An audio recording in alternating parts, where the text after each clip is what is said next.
학습 목표부터 먼저 읽어보도록 하겠습니다. 자, 재난 안전의 중요성과 필요성을 설명할 수 있다. 두 번째, 재난 발생 시 대처 방법을 알고 이를 다른 사람에게도 설명할 수 있다. 지금 재난 상황이 우리가 닥칠 상황이 아니기 때문에, 직면한 상황이 아니기 때문에 여러분은 이런 대처 방법과 그런 법에 대해서 먼저 이해할 수 있어야 되고, 이를 다른 사람들에게도 알려줄 수가 있어야 됩니다. 그래서 선생님이 지금 학습 목표를 이렇게 잡았고, 학습 목표, 여러분 선생님의 수업만 집중해서 듣는다면 오늘 수업의 학습 목표는 반드시 달성할 거라고 선생님은 생각합니다. 네, 다음입니다. 대한민국을 울린 최악의 재난 사고입니다. 무엇이 있을까요? 아마 여러분들이 뭐 여러 가지를 얘기를 하겠지만, 대한민국에도 여태까지 여러 가지의 재난 사고가 있었죠. 재난 사고가 있었는데, 이때 이제 여기 이제 탑3를 얘기를 할 건데, 첫 번째는 아마 여러분은 모르실 수도 있습니다. 첫 번째는 삼풍백화점 붕괴입니다. 사망자가 무려 502명입니다. 예. 그 다음에 두 번째, 여러분이 아마 아시는 사건, 네. 세월호 참사, 사상자 304명. 네, 304명. 그 다음에 세 번째는 대구 지하철 참사, 대구 화재로 일어나서 대구 지하철 참사인데, 사망자는 192명입니다. 이렇게 우리나라에는 지금 이런 재난이 최악의 재난 사고로 기억이 되고 있다라는 정도만 알고 있으면 좋겠습니다.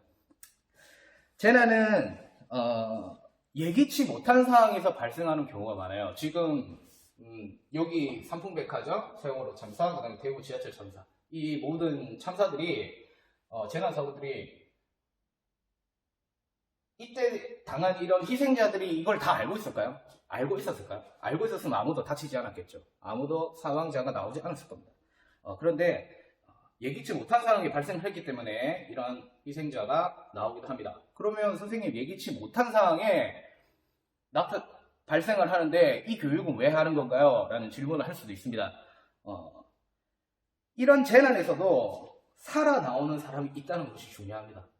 예, 물론 운도 중요하지만 올바른 대처 방법을 알고 올바르게 대처를 해서 살아난 사람이 있기 때문에 여러분에게 이런 교육을 하는 겁니다.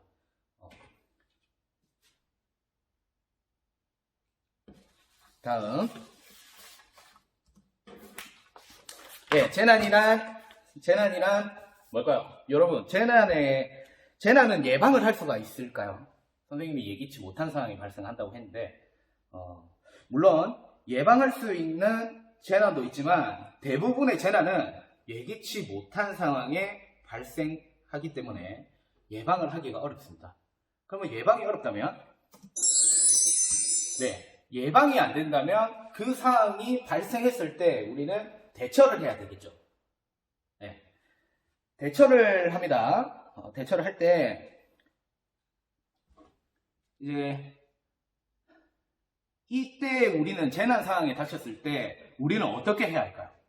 네, 어떻게 해야 하는 거에 대해서가 이제 우리가 대처 방법을 아는 것인데, 밑에 네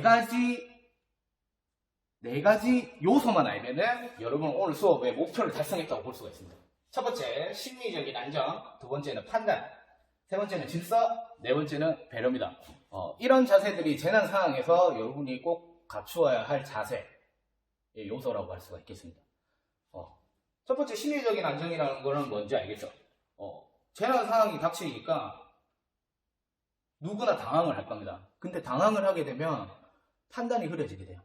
여러분이 어떤 판단을 살아나갈 수 있는 판단을 해야 되는데, 일단 심리적인 안정을 취하고 침착성을 유지를 해야 되겠죠. 네, 그래서 선생님이 첫 번째 요소로 심리적인 안정을 넣었고, 두 번째는 선생님이 좀 강조를 해놓는다고 해놨는데, 밑줄을 끊어놨습니다. 판단.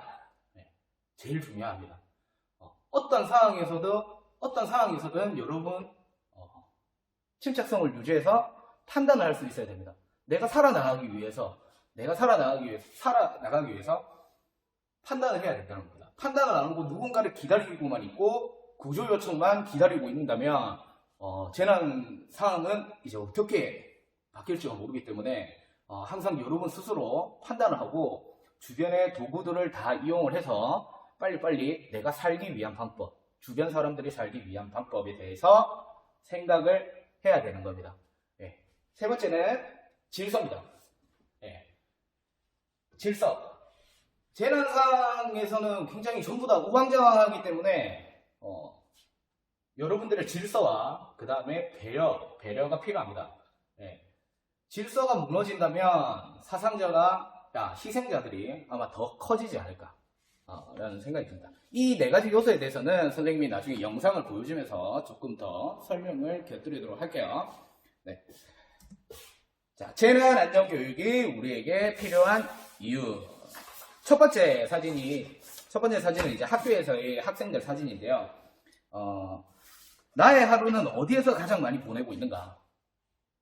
나의 하루는 어디에서 가장 많이 보내고 있는가를 보시면 당연하게 학교입니다. 여러분은 학교에서 지금 생활을 많이 하고 있습니다. 그러면 재난 상황이 닥치더라도 학교에서 일어날 가능성이 제일 높겠죠. 네. 두 번째는 현장 체험 학습 모습이에요. 네. 현장 체험 학습 되게 많죠. 우리 학생부의 중요성이 부각되면서 각종 체험 학습이 늘고 있습니다. 그래서 여러분이 반 친구들이랑 다 같이 체험 학습을 떠나는 그런 일들이 되게 많아요. 이런 상황에서도 이제 재난 상황이 발생할 수 있다는 거 반드시 알아주시면 좋겠고요. 그 다음에 가족 여행. 가족 여행입니다. 여름철에 물놀이 가죠. 거의 대부분 학생들이 이제 여름철에 가족끼리 여행을 떠나거나 아니면 날씨 좋을 때 이제 가족끼리 여행을 가곤 하는데 특히 여름철 물놀이에서 이제 계곡, 지금 여기 계곡 모습인데 계곡이 이제 비가 온 다음 날이나 비가 오는 날에는 계곡물이 막 엄청 빨리 냅니다. 그래서 물이 빨리 끓기 때문에 물이 그만큼 빠르게 급류를 많이 만들겠죠. 그러면 그 급류를 못 이기고 사람들이 이렇게 많이 떠내려가는데 계곡을 갈 때는 어떻게 해야 될까요? 미리 날씨를 파악하고 당연히 가야 되는 건 첫 번째입니다. 날씨를 파악하고 만약에 비가 온다면 빠르게 대피를 할 수 있어야 됩니다. 만일의 상황에 이제 비가 내린다 이러면 빨리 철거를 해서 캠핑하던 도구들 다 빨리 철거를 해서 빨리 대피를 할 수 있는 게 필요합니다. 이 세 가지의 공통점이 뭘까요? 네, 이 세 가지의 공통점은 교통 안전사고입니다. 첫 번째, 여러분 학교를 올 때 뭐를 타고 오죠? 통학버스 타고 오죠. 네, 통학버스 안에서의 재난사항. 그 다음에 두 번째, 현장 체험 학습을 가면서의 재난사항. 그 다음에 세 번째, 가족여행을 갔을 때의 재난사항. 이 모두가 우리는 교통편을 이용을 합니다. 통학버스, 학교 올 때 여러분 통학버스 사용을 하고요. 그 다음에 현장 체험 학습 갈 때 수학여행 가거나 현장 체험 학습 갈 때 비행기, 배, 지하철, 버스 등을 이용을 할 수가 있습니다. 가족여행도 마찬가지죠. 비행기를 탈 수도 있고, 배를 탈 수도 있고, 버스는 거의 안 타겠죠. 네, 거의 승용차 타고 가거나 아버지 차를 타고 가겠죠. 네. 그런 상황에서도 이제 교통편에 있어서 안전사고가 날 수가 있다는 것을 말씀드리겠습니다. 따라서 이 뒤부터는 교통편과 관련된 영상 몇 가지를 선생님이 보여드리겠습니다. 영상을 보면서 앞서 말씀드린 재난 상황에 직면했을 때 필요한 네 가지 자세, 아까 말했죠? 심리적인 안전, 그 다음에 판단, 질서, 배려, 이 네 가지 요소를 생각하면서 감상을 해주시면 되겠습니다. 또한 영상에서 나오는 상황이 진짜 나의 실제 상황이라고 생각을 하면서 나는 어떻게 대처를 해야 될까를 고민을 하면서 봐주시기 바랍니다. 네. 자, 그러면 첫 번째 동영상부터 볼게요. 영화 설리 허드슨 강의 기적입니다. 네. 먼저 보시고 난 뒤에 선생님이 따로 설명을 곁드리겠습니다.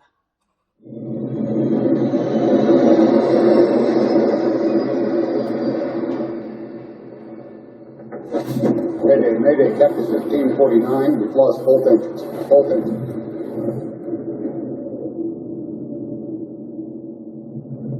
No, we got on 102. 49, if we can get it to you, so we're trying to land runway 13. Departure control, we can make it. We're turning back towards the warning.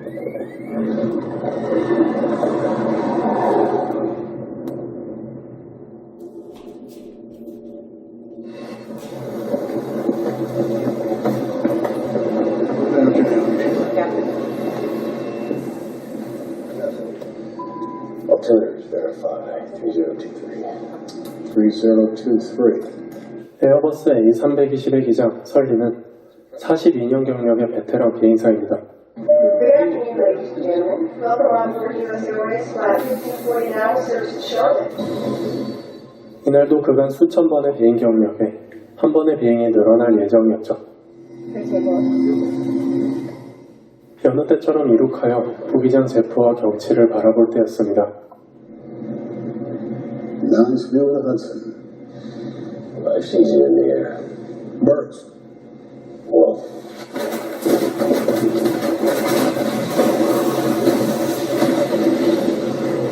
불과 이륙한 지 2분여 만에 새떼와 충돌하는 사건이 발생합니다. Got one rolling back. You got both of them rolling back. I'm starting to get confused. 양쪽의 엔진을 잃게 되어 추진력이 사라진 상황. 설상가상으로 고도는 1km가 채 되지 않았습니다. 이대로라면 그대로 추락할 수도 있는 아찔한 상황이었죠. Mayday, mayday, mayday. This is Cactus 1549. We hit birds. Lost thrust on both engines. We are turning back towards the water. Sue, Yep. I have an emergency. Cactus 1549, if we can get it for you. Do you want to try to land on runway 13? We are unable. We may end up in the Hudson. 활주로에 착륙하는 방법이 최선이었지만 850m라는 낮은 고도에서 추진력 없이 이동하는 건 불가능에 가까웠습니다.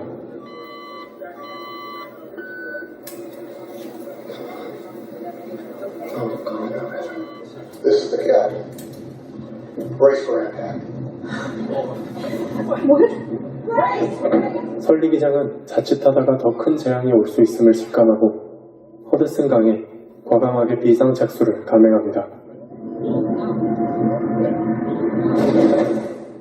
그 결과는 Evacuate. 전원 생존이었습니다. 설리 기장의 오랜 경험에서 나온 현명한 판단으로 인해 155명이라는 적지 않은 인원이 모두 살아남을 수 있었습니다.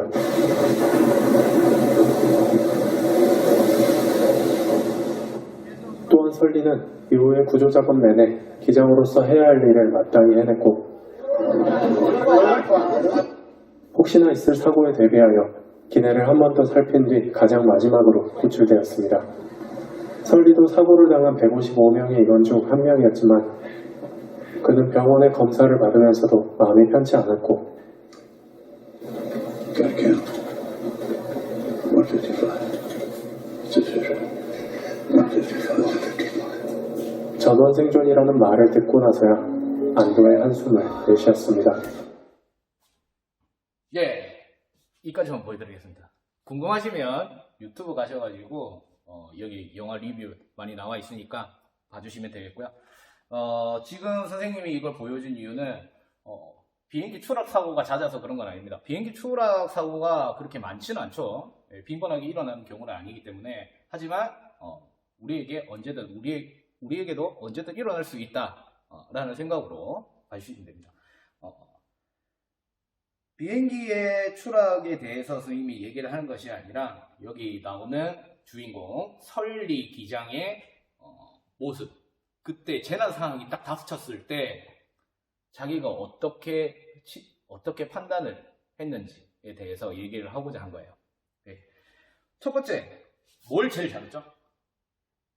네, 선생님이 첫 번째로 얘기했던 침착성 유지가 정말 괜찮았습니다. 심리적인 안정. 물론 그 비행기 안에 있는 승객들의 심리적인 안정은 우리 승무원들이 책임을 지고 이렇게 아주 침착성을 유지하면서 그렇게 한 모습이 나왔는데요. 일단 설리 기장은 당황하지 않았습니다. 당황은 조금 했지만 그 당황한 걸 조금 바로 뒤로 한 뒤에 바로 스스로 판단을 했죠. 판단을 했습니다. 어떤 판단을 했습니까? 강으로 착륙을 하겠다는 판단을 한 거예요. 여기 지금 영상에서는 안 나오지만 이 영화를 보시면 강으로 착륙을 한 이유가 나옵니다. 어떤 것들이 있었을까요? 여러분이 생각했을 때. 네. 첫 번째는 구조를 하는 데 있어가지고 접근성입니다. 강에 착륙을 하게 되면 그 주변에 있는 선박이나 유람선, 뭐 그런 것들이 있겠죠. 그런 이제 구조를 받는데 접근이 용이하다는 것. 이 영화에서 나오진 않지만 선생님은 이 영화를 보면서 제일 감명 깊었던 부분은 승무원들, 기장은 당연한 거고 승무원들, 그 다음에 구조하러 온 구조대원들의 모습들이었어요.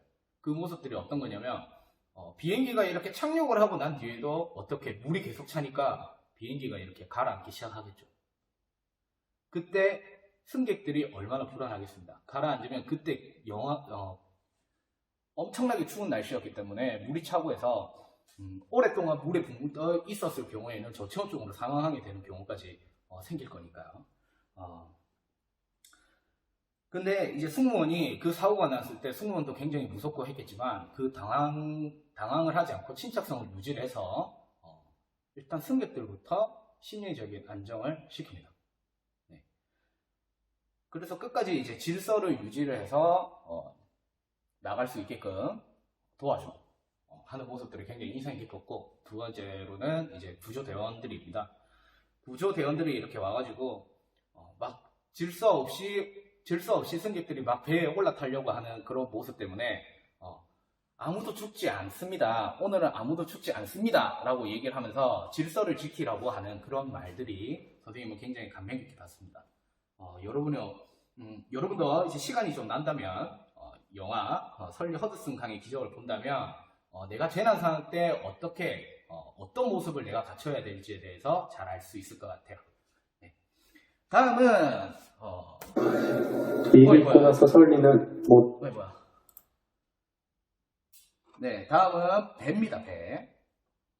배는 우리가 선생님이 얘기했지만 아까 우리나라의 대한민국을 울린 최악의 재난 사고에 2위로 기록하고 있는 이제 세월호 참사가 있기 때문에 여러분이 조금 더 심각성을 가지고 봐주셨으면 좋겠습니다. 33년 전 남아프리카 공화국 동부 해안에서 승객 571명을 태운 여객선 오세아노스가 침몰 위기에 빠집니다. 선장과 선원 대부분이 먼저 배를 탈출한 상태에서 선상 공연에 참여하던 가수 한 명이 배신 조타실에 들어가 조난 신고를 보냅니다. I said Mayday, and he said, right, well, you know, what is your Mayday? And I said, with the Crucible Oceanus, we're sinking. 풍속 시속 135km, 하고 8m의 악조건 속에서 남아공 공군과 해군이 7시간에 걸친 사투 끝에 갑판 위에 남아있던 나머지 승객 251명을 구조했습니다. 이때 동원된 헬기만 13대였습니다. 희생자는 한 명도 없었습니다. 스스로 판단을 하는데 분명 이제 막 방송이 나오고 방송 지시에 따라서 움직여야 될 것 같다 라는 그런 생각이 있기 때문에 방송 지시에 따르시면 되고, 그 방송 지시가 계속 안 나오고 있어요. 방송에서 막 뭐라고 해줘야 되는데 지금 이 상황에서는 뭐라고 해줘야 우리가 나갈 수 있는데 라는 판단이 들면 여러분이 스스로 계속해서 방송을 기다리는 게 아니라 여러분이 스스로 판단을 반드시 하셔야 합니다. 네, 됐죠? 자, 다음은 버스, 차량. 네. 가족 여행을 가거나 현장 체험을 학습을 가거나, 어떻게 보면 우리 학생들 여러분들이 가장 많이 타고 다니는 교통편이 버스죠. 네, 통학버스. 아침에 통학버스도 타고 현장 체험 학습할 때도 버스는 반드시 타야 되고, 그 다음에 가족 여행을 갈 때 아버지 차량을 타고 이렇게 가고, 그런 상황에서 이제 사고가 난다. 안전사고가 났을 때 그때는 내가 어떻게 대처를 해야 되는가, 그런 거를 고민을 하면서 이번 영상을 봐주시면 됩니다. 이번 영상은 실제로 창원에서 있었던 일입니다. 창원에서 있었던 아주 안타까운 일이니까 조금 더 심각성, 진지하게 동영상을 감상할 수 있도록 해보겠습니다.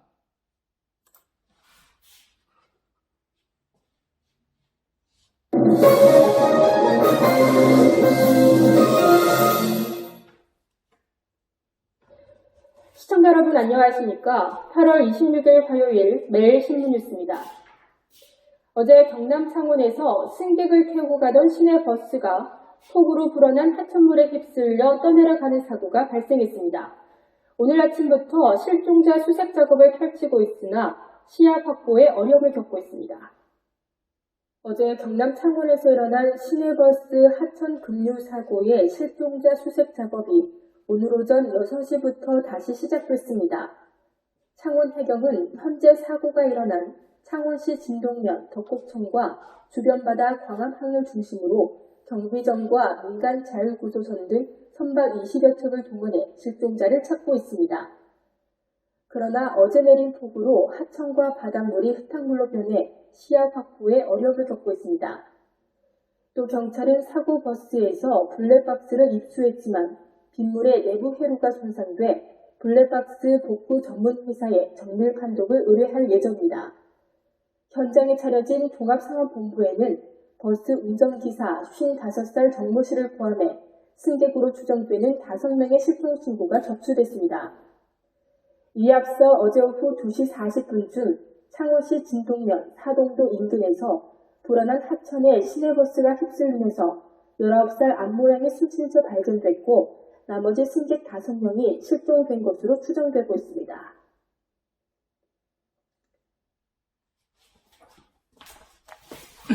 네. 사고 난 차량에 내가 갇혔을 때 어떻게 해야 될까? 방금 선생님이 보여준 영상에서는 급류에 휩쓸린 지 17초 만에 이렇게 차량이 전복이 됐기 때문에 아주 안타까운 사건이죠. 그 안에 있었던 사람들이 정말 올바른 판단을 하고 대처를 했더라도 정말 어쩔 수 없는 그런 상황이겠지만 거의 대부분은 이제 이런 상황이 아니더라도 본인이 대처를 할 수 있는 그런 시간은 주어질 겁니다. 골든타임이라는 게 항상 있죠. 그 골든타임 안에 여러분이 무언가를 판단을 하고 어떻게 대처를 해야 됩니다. 네.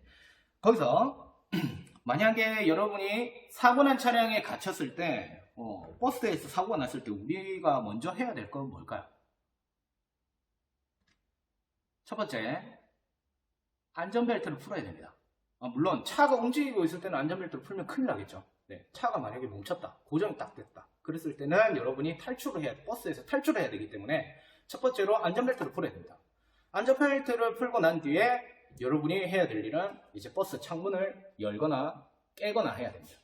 근데 보통 이제 열기가 힘들기 때문에 창문을 깨는 것을 추천을 하죠. 창문을 깨기 위해서는 내가 어떻게 그냥 주걱으로 이렇게 팍 깐다고 해가지고 절대 창문이 깨지지 않아요. 창문 굉장히 튼튼하거든요. 그래서 선생님이 여기 사고 난 차량에 갇혔을 때 우리는 어떤 도구들을 이용을 해야 되는지 한번 보도록 할게요. 네, 첫 번째 사진, 여기 있는 첫 번째 사진은 뭡니까? 네, 여러분 버스에 설치되어 있는 비상용 망치입니다. 비상용 망치. 네. 비상용 망치의 위치를 여러분은 정확하게 알아두는 게 중요할 것 같아요. 보통 우리는 버스를 타면 비상용 망치가 어디에 있는지 그런 것도 이제 바라보죠. 그런 거를 파악을 해두지 않죠. 네. 두 번째는 안전벨트 클립입니다. 이 안전벨트 클립, 안전벨트를 풀었으면 이 안전벨트 클립으로도 유리창을 바로 옆에 있는 이 유리창을 깨면 되겠구나 라는 생각을 해야 됩니다. 이렇게 여러분이 재난 상황에 닥쳤을 때는 분명 여러 가지 도구를 이용해야 된다고 생각을 해야 됩니다. 도구를 이용한다는 생각을 반드시 하셔야 돼요. 맨몸이라도 도구, 버스 안에 있는 도구나 차량 안에 있는 도구를 이용해 가지고 탈출을 하겠다는 그런 마음가짐을 가지고 있어야 되는 겁니다. 네. 세 번째는 뭘까요? 네, 머리 받침대입니다. 버스 그 머리 받침대 뺄 수 있는 거 알죠? 근데 요새 버스는 머리 받침대를 아예 뺄 수도 없게끔 이렇게 만들어 놓은 버스가 있어가지고 이거는 활용하기가 조금 어려울 것 같아요. 그래도 아직까지 이렇게 머리 받침대가 있는 버스에 만약에 있었다면 이걸 빼가지고라도 내가 할 수 있어야 되겠죠. 선생님이 보여주는 이런 예시들은 여러분이 그 상황 안에서 도구를 찾아야 된다는 얘기입니다. 그 도구를 찾아야 된다는 얘기니까 그냥 예시로만 알아두시면 될 것 같아요. 세 번째, 버스 안에 있는 소화기입니다. 소화기. 그 다음에 네 번째, 우리 이번에 작년에 수학여행 가면서 안전요원 선생님들, 담임 선생님들과 안전요원들이 전부 다 들고 있었던 거죠. 레스큐미. 이 레스큐미가 이제 사고가 나면 안전벨트가 잘 풀리지 않아요. 잘 풀리지 않아가지고 고장이 나가지고 안 풀리는 경우 이걸 어떻게 해야 될까? 빠져나오기도 쉽지 않은데 그럴 때는 이제 안전벨트를 잘라낼 수 있는 그런 도구가 있어야 되는 겁니다. 그러면 다른 건 뭐가 있을까요? 레스큐미 말고. 예, 여기 나와 있죠? 뭐죠, 이거? 여러분, 화장품, 그 가방이 뭐더라? 아무튼 화장품 가방 안에, 미용 가위가 들어가 있겠죠? 아니면 뭐 눈썹 칼이라든지 뭐 그런 걸로도 우리가 시도를 해봐야 된다는 거예요. 누군가 주변에서 도와줄 사람이 없을 때, 그럴 때는 어떻게든 이런 미용가위나 이런 걸로도 잘라서 나간다고 생각을 해야 됩니다. 그런데 선생님이 추천드리는 거는 지금 이 레스큐미, 뭐 선생님이 상품으로 홍보를 하는 게 아니라 레스큐미라는 거는 이제 여러분이 각자 다 현장 체험 학습을 가거나 아니면 뭐 어디 멀리 여행을 가거나 버스를 오래 타거나 하는 차량에 오래 있어야 되는 경우가 있다면 반드시 레스큐미를 사줬으면 좋겠어요. 선생님도 지금 차량 안에, 선생님 차 안에 레스큐미가 있습니다. 혹시나 안전벨트가 안 짜질 때를 대비를 해서 선생님이 레스큐미를 하나 구입을 해놨으니까 여러분도 혹시 괜찮으시다면 이걸 사고 아니면 특히 이제 운전을 많이 하시는 우리 부모님들께 한번 선물해 주는 것도 좋지 않을까 생각이 듭니다. 네, 다음은 자, 예, 이제 거의 수업이 막바지에 이르렀네요. 네. 순간적인 올바른 판단이 나와 주변 사람을 살린다. 네, 영상을 먼저 보고 설명을 드리겠습니다. 우리 사회 곳곳에 눈길을 끄는 다양한 뉴스, 아침엔 이런 일에서 모아드립니다. 철로에 떨어진 남성을 구하고 신속하게 응급조치까지 한 간호대 남학생이 화제입니다. 바로 36대 간호학과 3학년의 김규형 씨인데요.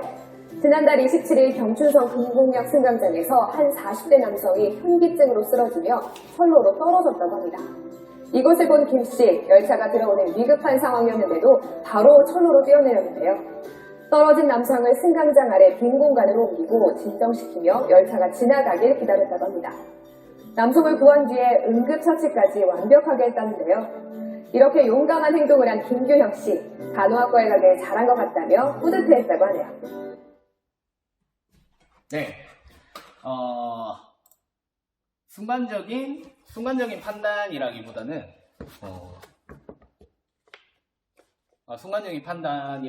용기죠, 용기. 방금 보였던 영상은 선생님이 용기인데 이런 용기도 가질 수 있어야 된다는 겁니다. 올바른 내 판단이 자신감을 가져야 돼요. 내가 지금 내리는 이 판단이 올바른 걸까? 올바르던 올바르지 않던 여러분 올바르지 않아가지고 기다려서 그냥 그 희생을 지켜보는가 아니면은 내가 뛰어들어서 희생을 막을 수 있는가 뭐 그렇게만 생각을 하시면 될 것 같아요. 자, 다음은 그 선생님이 그 아까 창문 깨야 된다고 얘기했잖아요, 버스. 그 설명을 하면서 약간 빠뜨린 부분이 있는데 창문을 그래서 여기 가장자리를 보고 이렇게 내려치면은 이렇게 창문이 우르르 무너집니다.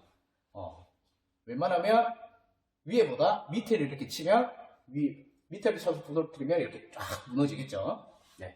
아무튼 창문 정 가운데가 아니라 양쪽 가장자리를 두드려가지고 창문을 부수는 게 제일 좋아요. 네. 다음은 질서와 배려와 관련된 영상입니다. 영상 한번 보고 할게요. 대지진이랑 천재지변 중에도 일본인의 질서의식은 변함없었습니다. 이 피난민들이 식사나 식수를 배급받을 때에도 이 줄서기는 무너지지 않았고 감사하다는 말만 되풀이했습니다. 현지에서 손영환 기자가 보도합니다. 구마모토의 한 피난소, 주민 3천여 명이 대피하고 있습니다. 식사 시간이 되면 긴 줄이 만들어지지만 새치기 같은 무질서는 찾아볼 수 없습니다. 한꺼번에 많은 주민이 피난 생활을 하다 보니 도시락은 턱없이 모자랍니다.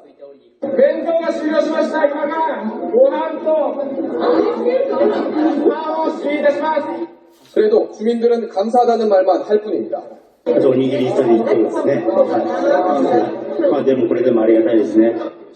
가장 피해가 컸던 마시키치마치의 피난소도 900명의 피난민들로 꽉 찼습니다. 수용 공간이 더 없다 보니 비바람이 몰아치는 중에도 피난소 바깥에서 담을 세우는 주민이 한둘이 아닙니다. 하지만 상황에 적응할 뿐 큰 소리를 내는 주민은 없습니다. 寒さが強かったので、子供たちを段ボールを敷いて寝かせた状態ですね。お母さんどうされたんですか？私は階段の方に座って、 슈퍼가 문 여는 시간이 되면 차에서 생활하고 있는 주민들이 한꺼번에 모여들지만 이곳에도 고성이나 혼잡은 없습니다. 小学校とか中学校からそういう、防災に関する、訓練みたいなところはいつも受けているので、そういうところは多分身についている。 지진, 해일, 화산 등 온갖 천재지변 속에서 살아가는 일본인, 자신들이 놓인 상황을 있는 그대로 적응하고 받아들이는 게 곧 모두가 사는 방법이라고 이들은 생각하는 듯합니다. 후쿠오카에서 SBS 손형환입니다. 네, 선생님은 일본이라는 나라를 그렇게 좋아하지는 않지만 일본이라는 나라한테 우리나라도 당연히 배울 점은 있다는 것을 선생님이 공감을 합니다. 그 부분에서 첫 번째가 선생님은 질서와 배려예요. 여러 가지 재난이 너무나 많이 일어나는 나라이기 때문에 이런 질서의식과 배려가 없었다면 더 수많은 희생자를 아마 불러왔을 거라고 선생님은 생각이 듭니다. 재난 상황에서도 필요한 질서와 배려. 네. 만약에 그 재난 상황에서 구호물품을 막 사재기라기보다는 막 자기 가족 거 먹어야 될 거라고 막 이렇게 다 한 사람이 이렇게 들고 간다면 그 뒤에 있는 사람들은 가져갈 수 있는 게 없겠죠. 그런 부분을 이제 배려라고 얘기를 합니다. 자신의 배려가 또 여러 사람을 살릴 수 있는 그런 계기가 되지 않을까라는 생각이 들고요. 그 다음에 영화 설리 허드슨 강의 기적에서 아까 영상에서 보여줬는데 그 영화에서 나오는 부분이 막 배 먼저 올라타려고 막 이렇게 만약에 했다면, 그런 질서 없이 이렇게 했다면 비행기가 다 가라앉고 있는 그런 상황에서 모든 사람을 다 구조해낼 수 있었을까 라는 의구심도 좀 듭니다, 선생님은. 그래서 질서와 배려가 중요한데요.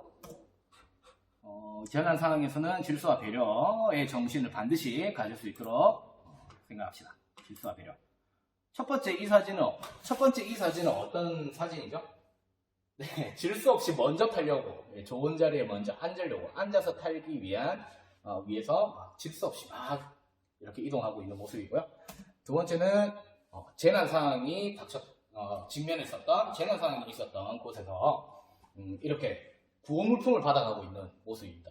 이렇게까지 줄을 이렇게 쫙 이렇게 서가지고도 몇십 시간을 기다리더라도 이렇게 줄을 서는 이런 질서 의식을 여러분도 갖춰야 됩니다.